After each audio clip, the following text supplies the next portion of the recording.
Hello and welcome to episode 57 of the This Is The Music Meets podcast. I'm delighted that Steve and Kenny from the Heavy North are tonight's guests and have obviously had a fantastic 2022 and really cemented their status as the band of the people. Over the course of today's podcast, we're going to talk about the band's explosive and forthcoming new single, Where Are You Now? We're going to take a little look ahead at the band's forthcoming UK tour and reflect on that fantastic 2022. So Steve and Kenny, welcome back to This Is The Music Meets podcast. How are you both doing? Yeah, I'm well. I'm a little bit under the weather at the minute, but I can't complain too much. Happy to be here. Great to hear. Great to Yeah, hear. How all about good. you, Thanks, Steve? Mark, mate. Yeah, good to see you. Yeah, likewise. And obviously, as we said there, obviously last year was a brilliant year for you guys. Obviously, as we mentioned, the release of the debut album, Electric Soul Machine, obviously first overseas gig, debut headline tour, and obviously the big homecoming show as well, obviously in Liverpool as well. Kind of like when you look back on like 2022, have you well, first of all, have you actually had a chance to sort of really reflect on it and sort of take it all in? To a certain degree, I find we're just constantly moving forward all the time, really, and just pushing on with everything. I mean, we do have time to look back, and we're very happy with how it went, and we're absolutely buzzing at the time when we're there and we're doing it.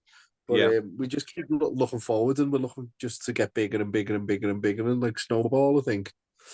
But Yeah, I yeah. think it was collectively quite a strong year for the band, as you say, Mark. And I think the album itself coming out in April last year.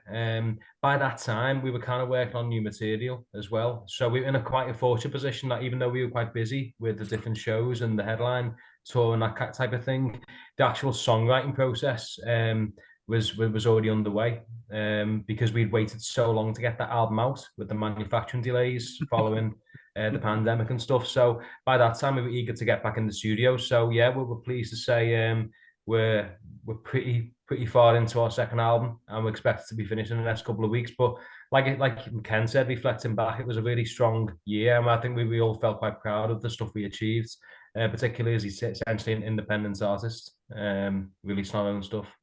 Yeah, sure. I mean, it must be quite difficult to sort of like pinpoint one moment that maybe was like a real highlight at all. But can either of you do that?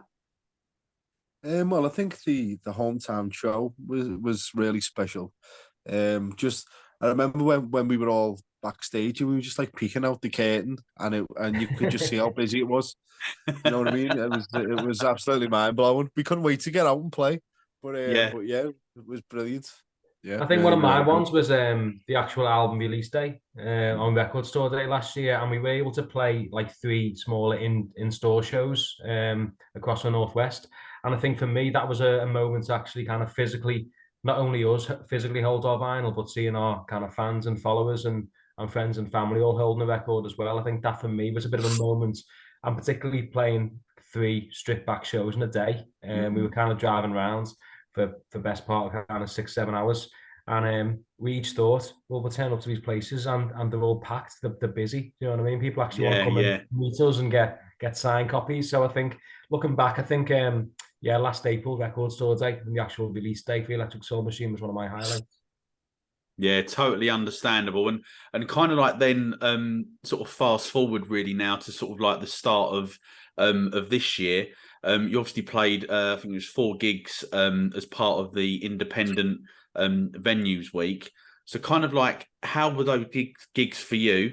And sort of, and how important as well do you feel that it is for bands to be playing at those sort of, smaller well, obviously there's the clues in the title there, the independent venues. Yeah, I think the that Old Blue Last show was our first gig since the headline gig at the Yeah. Arts Club. So we're talking probably what 4 months or so, Ken, without a gig. So Yeah. I think for us we were kind of itching to get out there and perform. And the Old Blue Last is quite it's a legendary venue in that sense. So we thought if we can pack that out with it being a free entry show kind of kick off that independent venue week. And it was a bit of a chance for us as a band to kind of road test some of these new songs that we've recorded now. So I think, like I said before, Mark, last time I saw yourself was in the crowd at the Old Blue. That's right, yeah. It was a real packed out gig. Probably one of the best, the best London show I think we've played to date, really. Yeah. So yeah, it was a really good way to test those new songs out. I think we played two of the new tracks, including Where Are You Now, at that show. But yeah, it was a belter way to kind of ease back into that live side of things for the band. Yeah, definitely. Well, you can't. I'm not sure if I've moved that way. No, you can't quite see it. But over my shoulder here is the set list actually, Steve, that you gave me prior. So it is there. It's all nicely framed and everything. But yeah, there was two songs on there, and obviously as you just mentioned, one of them was Where Are You Now, which obviously is coming out this coming Friday. What can you tell us about it? Well, yeah, it's a bit of a stomper. It's probably, I'll probably say it's this album's Darkness in Your Eyes, potentially. But yeah, it's got a real groove about it. Basically, just about thinking about people through your past and through your life. You know, potentially, like, you know, what are they up to? Are they still the same person? Are they still mad as a well, as mad as something that's proper mad? Box of frogs, is that the one I'm looking for? That's the one, mate. That's the one, yeah. Mad as a box of frogs. Hey, for a proper mad box of frogs. But yeah, yeah, it's just like just wondering, we've all met them crazy people through your life, and I just think, what about if he's still off his kick? You know what I mean? Or, you know what I mean? You always bump into these people and you just think, there's no way they're still alive if they're doing that. You know what I mean? Well, so yeah, it's kind of just a case of looking back and just that, having to think about some of the crazier people you've met through your life and just, wondering what they're up to and stuff. I think like some that. of the craziest people I've met were probably through Ken as well. That doesn't surprise me. We played in the same band together when we were quite a bit younger. And Ken introduced me to a couple of wild cards even back then. I'm talking 15 years ago, something like that. But yeah, I think it's a natural, as Ken said, then it's a bit of a darkness in your eyes kind of feel to it. Yeah. But we did want to what I've said to the lads was it feels to me like with some of the newer tunes, we don't necessarily have to have Ken's vocal as the big kind of massive prominent roaring rock voice. Sure. And I think one of the latest kind of previews of a song is as mentioned about like Cream kind of yes, I saw that. Yeah. And I think that's a good way to kind of keep a bit of familiar features of the Heavy North sound, but just kind of experiment with a few different approaches, really. Yeah, sure. And was the recording was that quite a quick process for you guys? It always is. We use our own studio with Jose producing us. And Jose's fantastic at his job. He done all of Electric Soul Machine and Dive Bar Blues. So yeah, it's a really easy process for us, as is songwriting generally. We're always bouncing ideas off each other and stuff, and but you can. Jose's that good. I mean, we're so privileged to have him with us. He can have like a full guide track done within a couple of days, like drums and everything. We just have to go along with it and then put our own parts down. So we're in a really privileged position in that respect. Especially with the recording side of it, it makes life a lot easier for us. Yeah, sure, and obviously, and just sort of jumping sort of forward another couple of months. You've obviously got 4 dates in May where you're going to be taking in Glasgow, Sheffield, Chester, and London. And for those listening, tickets are on sale now at theheavynorth.com. So kind of like, what can we expect then? Because obviously, as we've just touched on before, you played 2 songs, obviously at the Old Blue last as part of the Independent Venues Week. So kind of like, is it going to be, are you going to be sort of relying heavily on the Electric Soul Machine album, or are you going to maybe put an extra couple of newer songs in there? What's the feeling within the camp? We haven't really discussed it in too much detail, to be honest. But I mean, I'd imagine there's going to be some obviously crowd favourites from Electric Soul Machine. So Yeah. I think it's just going to be more of a combining both really, and just trying to give people best of both worlds.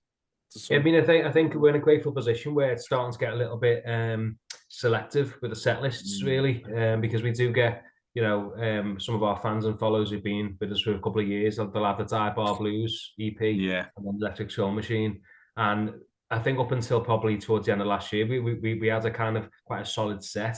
But then now it is getting to a point where we're able to sacrifice certain tunes. But hopefully, with these May dates, Mark, we can expect a slightly longer set than we've done with the independent venue week. And because they are slightly bigger venues as well, I think they're probably some of the biggest venues we played. We're talking 250, 300 cap Yeah. venues. So, I mean, again, we're stepping up a bit in London with the Water Rats. I think that's about 250, 260, something like that Yeah, capacity. that's about right. Yeah. So I think we've got some really good sized venues for the bands, and it's an opportunity for us to, as Ken says, showcase some of the stronger tracks from Electric Soul Machine, mixed with some of the newer ones as well. Which hopefully by May we would have finished the majority of the recording, and it'd be going into production.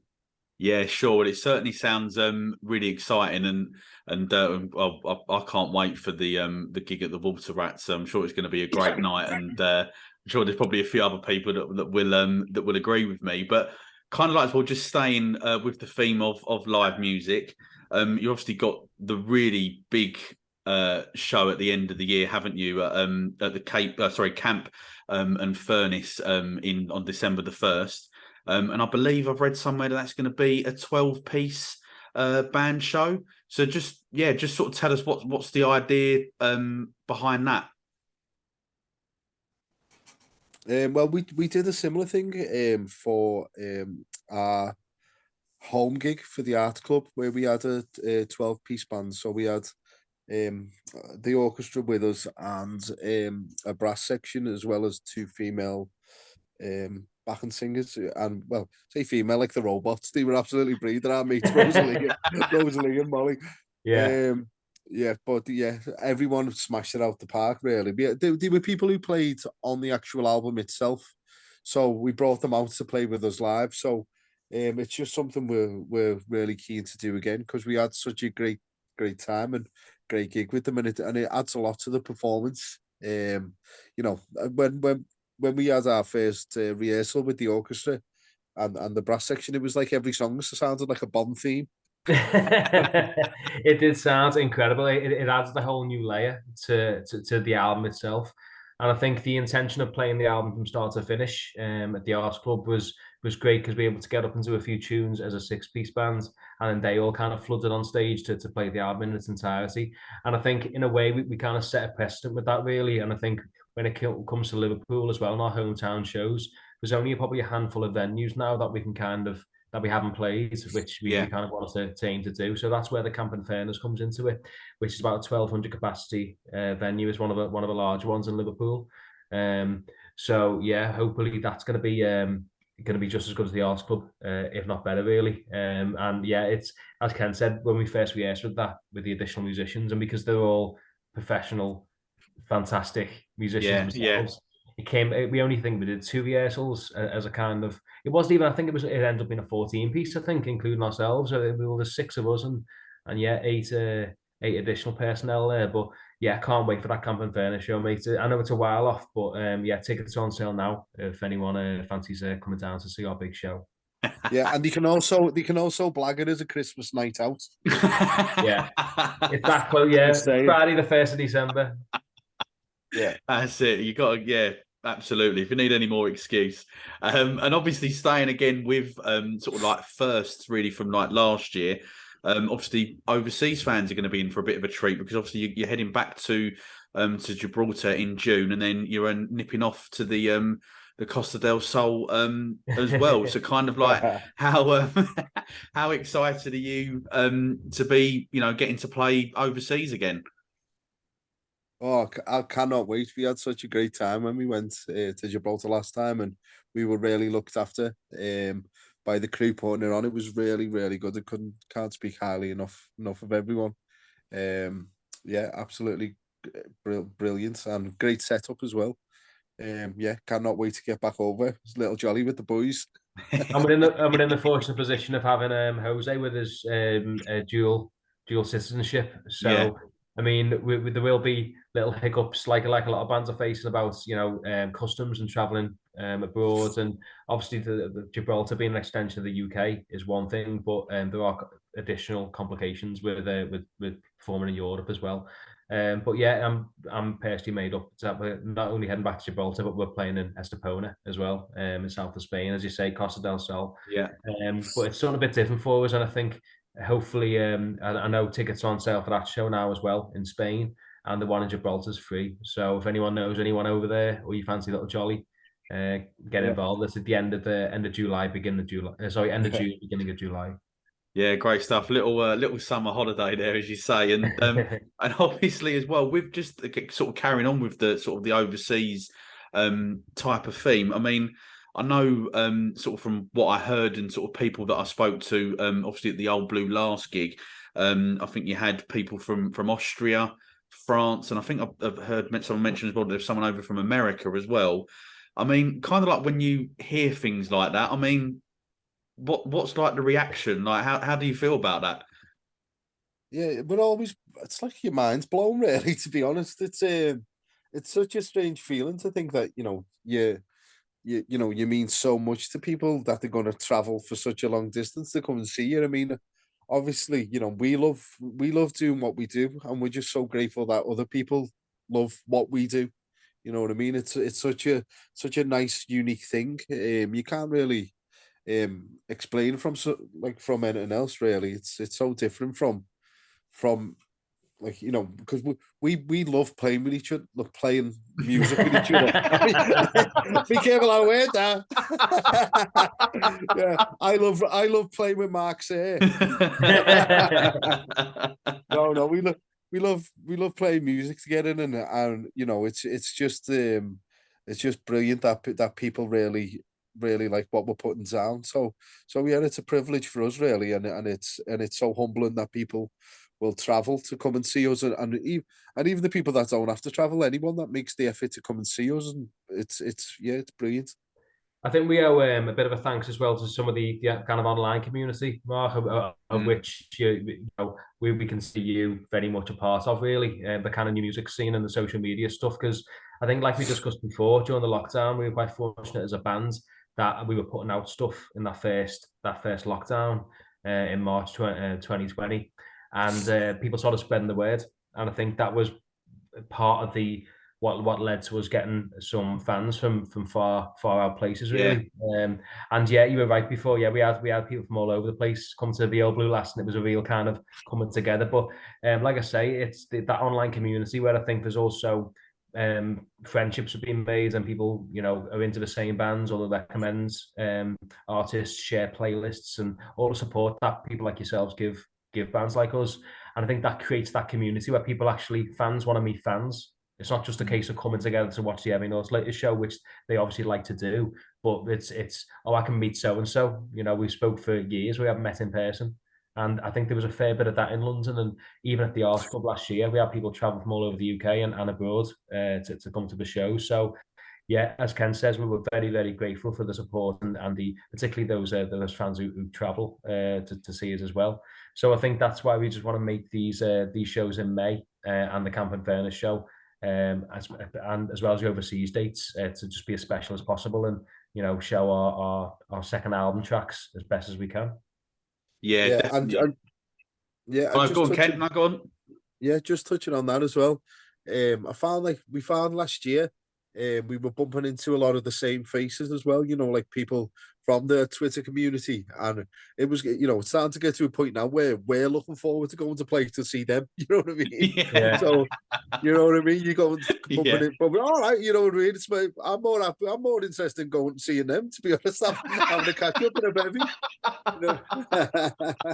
But So no, we no. can expect a little bit of that at some of these shows as well, as it's people like yourself and people that we met through music and being online. It's like, yeah, as Ken says, we'd like to go for a pint with you and watch a band, not necessarily just playing ourselves. Yeah, Um, yeah. Well, just don't So, forget yeah. to go up on stage or anything like that, because who knows, we'll end up trying to grab the microphone. So, just momentarily, we're going to take a little break from sort of talking about music.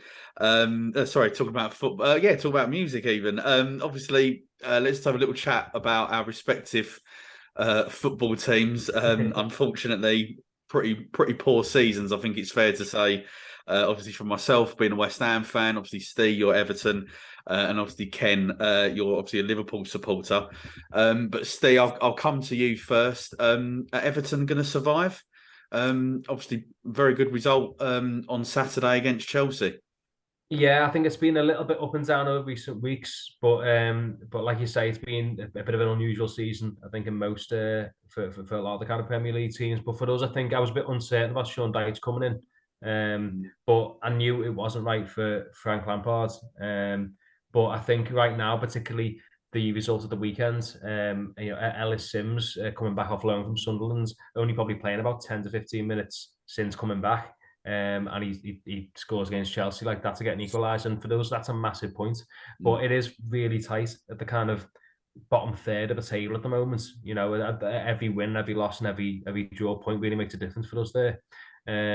But yeah, I think once again, I'm stupidly optimistic, and you know, I think I'll keep my faith in the squad we've got at the moment. I think the only comments on the squad is we can't be continuously relying on someone like Calvert-Lewin. And I think, you know, he's a great player when he's on, but the amount of injuries he picks up throughout the season, and the amount of time he's in the sick bay, really. I think seeing that Ellis Sims go up the weekends, it kind of made me think, is he worth a start? But then are we dropping someone like Damari Gray?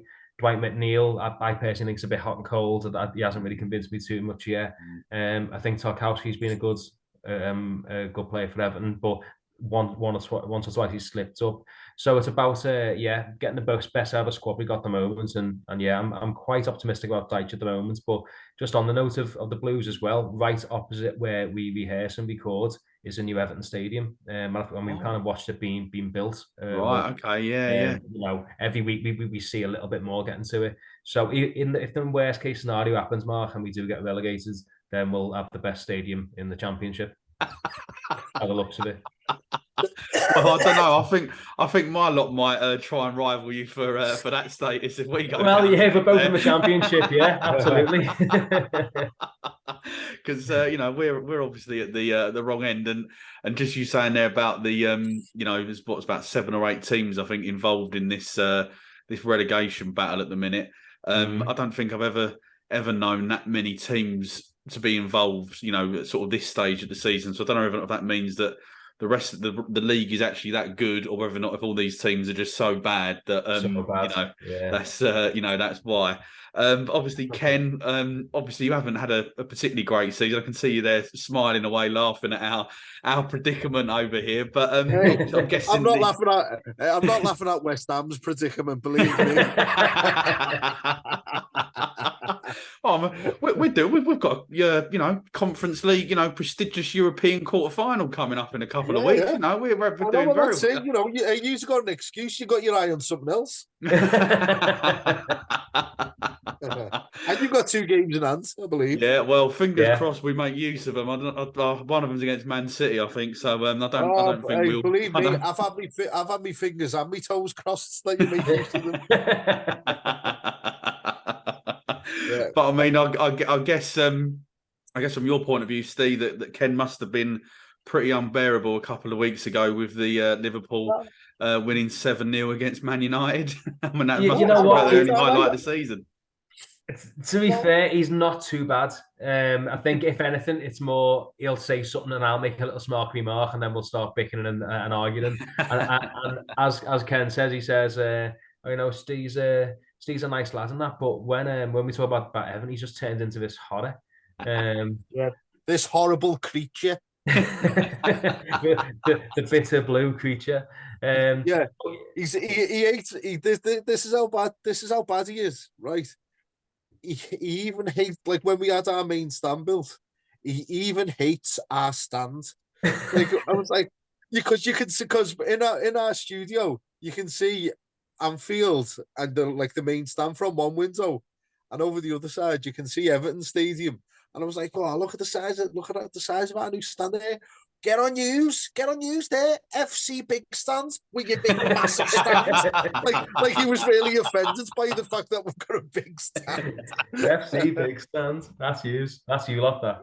Yeah, but yeah, I mean, in terms of this season, Everton going down is the only cup we're left in. So, so that's what all my hopes and dreams are pinned on at the minute. So you're not bothered about the top four then, or anything like that? No, I mean, obviously, I'd like us to get top four, but I'm not in a position where I'm going to start criticising the team, or especially Jurgen Klopp, because he's been an absolute miracle working for us. So yeah, we completely trust him and what his plan is for the club. I just hope the owners put their hand in the pocket in the summer. I think the age of midfield's a big issue, and people are starting to jump on Trent's back for his for his defensive cover. But I mean, Trent's never really been a great defensive right back. He's Enzo to cover him when he's forwards, but with Enzo not being in the team much and getting that little bit older, he's he's not getting that cover that he needs when he's going forward.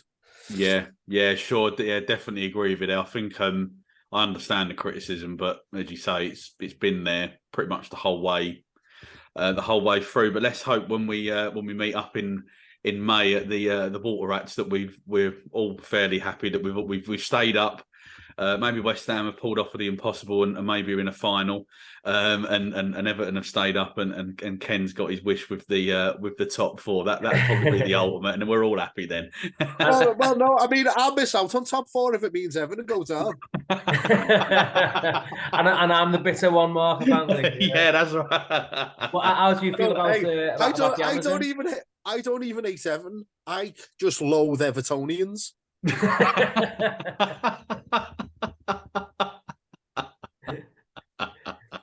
Yeah, I was going to ask about you and our old mate Moisey, Mark. I think if you spoke to about 99% of fans, they want him gone. Wow. I think they've had enough of his sort of his strange team selections at times, and sort of the only tactic that he seems to have is to sit back, and try and effectively play for like a set piece or something like that to try and cause get a goal. Personally, I think for me, if I get relegated, then I think he's got to go. I don't see how he survives, irrespective of if he wins the European Cup. If he stays up, then I think that he'll get the start of next season, which is probably about right. But yeah, I think the clock's ticking on him really. And obviously, I hope we stay up, but I think there'll be a lot of people that would be quite happy if we were to get relegated, if it meant he went. But yeah, well, you may find yourself in the same position as us of who would take over. Do you know what I mean? I suppose you guys will have more kind of money in the bank there to maybe attract someone, and you've already got that kind of belt of ground. But yeah, I mean, I didn't know where we'd be going after Frank Lampard. But so far, I think Sean Dyche was obviously mentioned as a potential favourite, but so far so good for us. Yeah, and obviously, long. I guess certainly from your point of view, let's hope that you don't get relegated. Although Ken in the background there will be quite happy, I think. Yeah. So let's throw some quick fire questions at you now. Then, so what is your current favourite Heavy North song? Oof. Oh, I don't know if we can say, because it's probably going to be one of the new ones. You can mention it. Anyway. You can. Yeah, no one's heard it yet. I know, but I don't want to be giving too much of the game away. That's what we live for on this. Is a podcast. Come on, we live for these exclusive little bits. Whoa. Yeah, I don't know actually, because the Genie was always my favorite, because I love the way it opens, like down. But I mean, you always tend to gravitate to newer stuff coming out. It's a bit more tricky because we haven't played Obviously, we haven't played a lot of them live yet, so you know that kind of has a big impact on it as well, I suppose. But I mean, from a recording perspective, there's a new track called I don't need money, which is really, really well. I really like it, and I'm really happy with me vocal on the recording of it. So yeah, I'll probably say that one at the minute. Okay, and how about you, Steve?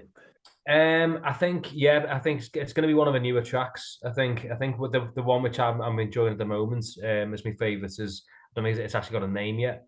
But I think for the purpose of a solid answer, I think still for me, No Good from Electric Soul Machine is still one of my kind of favourite all-round tracks. And I like playing it, like listening to it. I think we've got a belter video with it.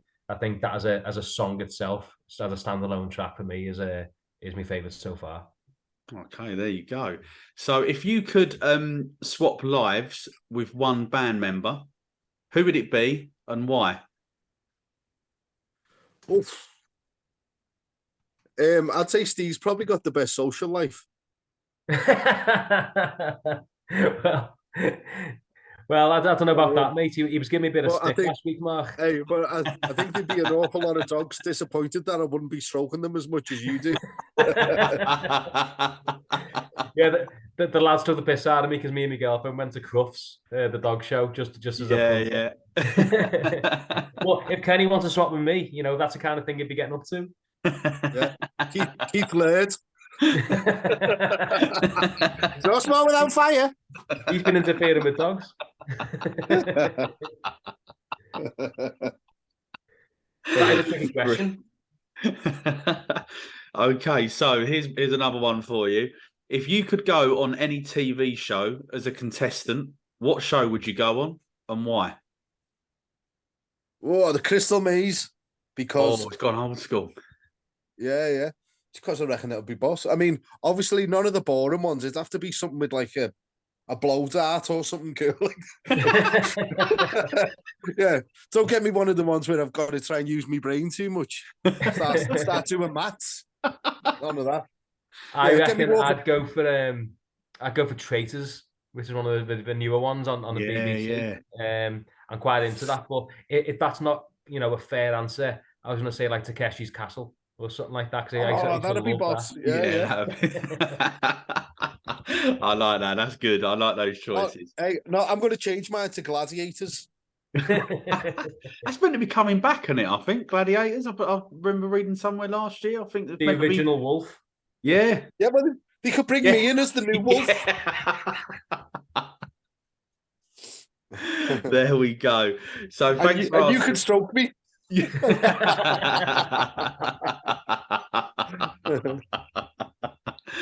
So it's obviously looking like from what you've said over today's show that 2023 is going to be another very busy year for the Heavy North. But is there anything else sort of like going on behind the scenes that you can share with us today? Well, I think a bit of a scoop is we expecting the album to be arriving probably around September, October, all being well with how we get on. So we've got at least 2 or 3 new tracks after Where Are You Now on the way. And we've got a couple of festival dates. We just can't announce them just yet. But watch this space, I think, in the next kind of week or 2 following the release of the single. Hopefully we'll be sharing some news from some festivals. And yeah, I think that's probably the only gossip we haven't already discussed, I think, unless I've forgotten anything, Ken. No, well, there's stuff we can't say. Yeah. Brilliant stuff. Well, as I say, it certainly sounds like it's going to be a really busy year and obviously very, very exciting as well. And as I say, unfortunately, that is the end of the This Is the Music Meets the Heavy North. Oh, sorry. I've just thought of more. Has Horrocks said that he's non-binary yet? I generally thought you were going to say something serious then. Andy wants to be called them. I'll try and remember this. Well, to make up for that, I'll give you one last little teaser, which is I said our festival dates that we'll see it in the fields. that's that, you know, and watch us space for another announcement. There we go. Great stuff. Well, it certainly sounds very, very exciting, and I'm delighted to hear that you've got some great stuff lined up for 2023. Obviously, as I say, that is the end of the podcast. Thank you so much to both of you for coming on today. It's as always, it's great to catch up with you both and have a little chat. And obviously, looking forward to seeing you both at the Water Rats gig in May. Obviously, as we touched on earlier, the Heavy North's new single, Where Are You Now, comes out this Friday, the 24th of March. And we will include the pre-save link in the episode bio, as well as the link to the Heavy North's website, heavynorth.com, for the links to the other gigs they've got in May, and plus the big Liverpool show in December. As I say, thanks again for coming on, and really looking forward to catching up with you both again in May. Yeah, absolute pleasure. Cheers, Mark. Brilliant, Mark. Thanks again as always, mate. Really appreciate it.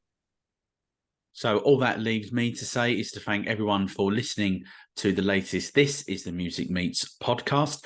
Please subscribe so you never miss out on any brand new episodes. And if you are loving the podcast, show us some love by giving us a 5-star rating and a written review, as it really does help the artists we interview to be discovered. Thanks for listening, and we'll see you again very soon.